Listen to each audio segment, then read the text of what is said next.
I just can't believe you did this to me right now. Are you joking? You just couldn't wait Are 1 you week? joking? You had to take this to court? I was in love with you. I'm in love with you. Why would you do this to me? I had no idea that she was a part of this family. She'd adopted, like I said, again. It's very important for me to emphasize that because during this wedding, we were dancing, we hit it off, and lo and behold, I really enjoyed our time together. So you fell for her? You fell for her? Not right away, Your Honor. Okay. Like I said, but eventually. We have a tumultuous relationship, to say the least. Okay, so let me get a couple things straight with you, Miss Banks. So you are you all are sisters through adoption. Yes, ma'am. Tell me, around what age were you adopted? So I was actually adopted around the age of 3. I don't know my biological parents. And from there, the stars kind of crossed, and I got so lucky and blessed to have 2 amazing parents and an amazing older sister. Although I'm not blood related to them, they took me in like I'm one of their own. And raised you? Yes. Let's hear from you, Sister Ivy Banks. Please approach the court. Mr. Bailey, she's been sworn in? She has been sworn in, Your Honor. Excellent. Okay, Ivy Banks, tell me about, you're the older sister here? Yes, Your Honor. How was it when this sweet baby of 3 years old was brought to the family? I mean, it was like my mom brought her home from the hospital. Oh. There was no difference. I loved her since day one, and I protected her since day one. What do you know about this man and this relationship? I was told that they fell in love. He wanted to hide the affair. And because he was afraid of what our family would think. From the whole family? Yeah. Okay. And this was her first time falling in love. I had never seen it before. I knew what it was. I just didn't know who it was with. Got it. So it's a secret. Yeah. And tell me again, Ivy, how this is your family, this man? This is my biological cousin. So y'all are actually blood cousins? Yes. You are a cousin, not biologically, because of the adoptive nature of the relationship. Exactly. Yes. Okay, ladies, hang tight. Let me go to you, Mr. Gabriel. You all are a couple. You do fall for her, but, maybe begrudgingly. We don't have to debate that here today. But y'all are seeing each other, correct? It had a couple extra steps, Your Honor. Fill me in. We were very friendly at the wedding. Nothing happened. I thought she was very pretty, but she is. Again, very nice young lady. She's my cousin, and so there was some dilemmas. It's something taboo about that, blood or not blood. It's a little close for most people's comforts, I think society would say. Yeah, especially being from the South.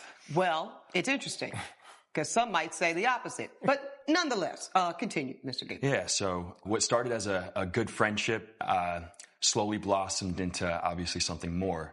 We would hang out all the time. Let's get to how this trip came about. We were at my house for a Christmas party, and we were all dancing and having a lot of fun.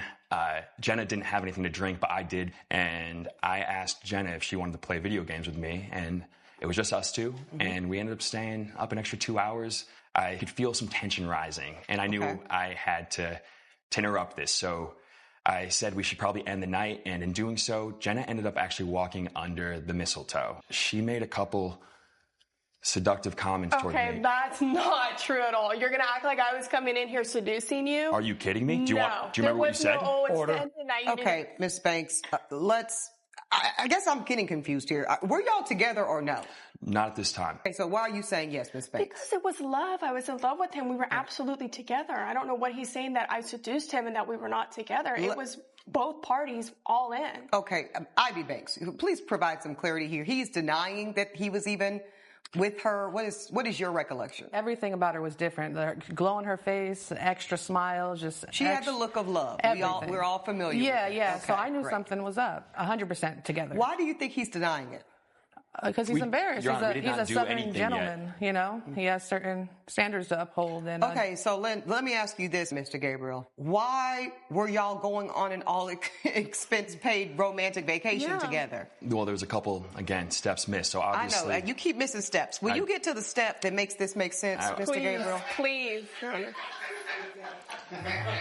All right, order, guys. Thank you. Your Honor, when she was under that mistletoe, she looked at me and said that she was looking for a kiss. Okay, so you gave her a kiss. Now get to the vacation, sir, please. You're asking the court to give you $2,300. That's not a little bit of money. So what in the world would make you have a reasonable expectation of this money from a woman that you're telling me you weren't even romantically with. It looks like we are having some identity conflict going on with the plaintiff. Right now, he is valuing image over the truth. When someone can't reconcile how they see themselves, they don't change the action, they change the story. His internal conflict shows that he's not aligned with his past behavior. What you're observing is identity protection through his narrative shifting for his reputation management. He wants to be seen as the Southern gentleman, but that doesn't align with him dating his adopted cousin. This matters because how someone tells their story shows you how they handle the truth, responsibility, and whether you can trust their version of events. Recognizing this can help protect you from getting pulled into false narratives. With that being said, go ahead and share this with someone who knows how fast people switch up their stories. Let's keep going. Because we were hiding it, Your Honor. We were hiding it. I honestly don't know how her sister found out. So now you're telling the truth. So you were in a secret relationship with your cousin? Yes, Your Honor. Okay. So when did you two agree to the vacation? I'm trying to get to the money part if you really want to have this claim heard in front of the court. Who asked who on the trip, sir? I did. I wanted to actually see if this was something that we could broach the topic in front of our family and see if this was something that wouldn't be a complete failure. Okay, so you invite this woman who you care for on this romantic getaway. She says yes. Why did y'all not go on the trip? I got a phone call from my parents 3 days before the trip. They did find out about our relationship, and let's just say they were completely disgusted. They told me to end it immediately. The whole thing was out in the open and you had to call the whole vacation off? Is that what it was? Yes, Your Honor. Okay, let's, first of all, $2,300. I need to see evidence of this, sir. Do you have any receipts or anything with you? Your Honor, I'd like to present some evidence for you. Please give that to my bailiff. Thank you, sir. Appreciate that. Okay, I see an invoice here to the villa that you all were supposed to be staying at. Okay, so you had paid for everything to the tune of $4,600. You want her half back at this point, yes? You That's better what you're believe it. suing the court. Okay. Okay. And then let's see, we've got a text message here. Jenna, babes, let's go to Grenada. I know you're only working part-time. You can pay me later. Cool.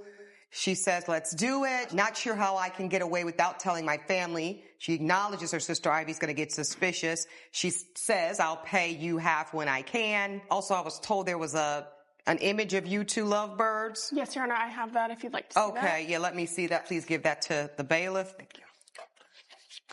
Your Honor, I'd like to stress that you can clearly see that she wrote it verbatim that she would pay for half. Do I look slow to you? No, ma'am. Okay. So if you just saw me read the text message where I said and read to this court openly, I'll pay you half when I can. Thanks for planning. Do you think that I can't read, sir? No, Your Honor. Okay, so I can read just fine, sir. But thank you for your help. Okay, let's go to the plasma and see this photo of the lovebirds. Very cute. Nice looking. We nice were looking. so happy, yeah. Yeah, you were happy. I can tell. You were happy too, Mr. Gabriel. I can tell it in your face. Let's get to you, Ivy Banks, the sister here. How did you find out that it was him? I knew you knew she was in love, but how did you find out it was your cousin?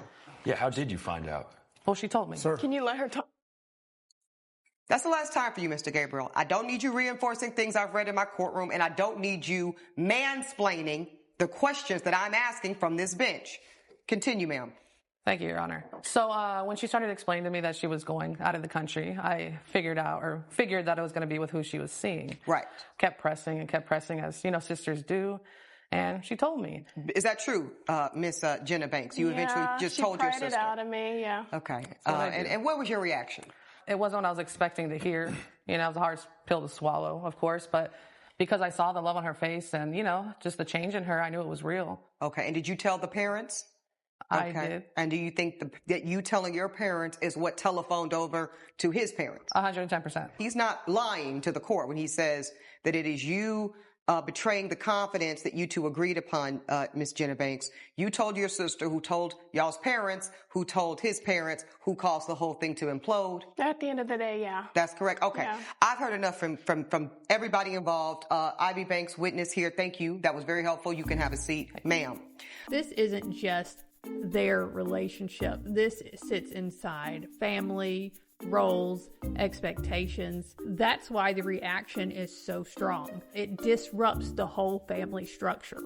Some situations aren't judged by what they are. They are judged by where they sit in the structure around them. for the parents to be this upset. It's the combination of the boundary violation and the role confusion that they're reacting to. So my question to you is, do you think society's reaction to this is justified, or should it be up to the people involved? Let me know in the comments below. Let's find out the verdict. I'm ready to rule on this. Here's the deal. What grown folks do is what grown folks do. Personally, love is very hard to find in my experience. I think if you find love anywhere in this world, you should run and grab it.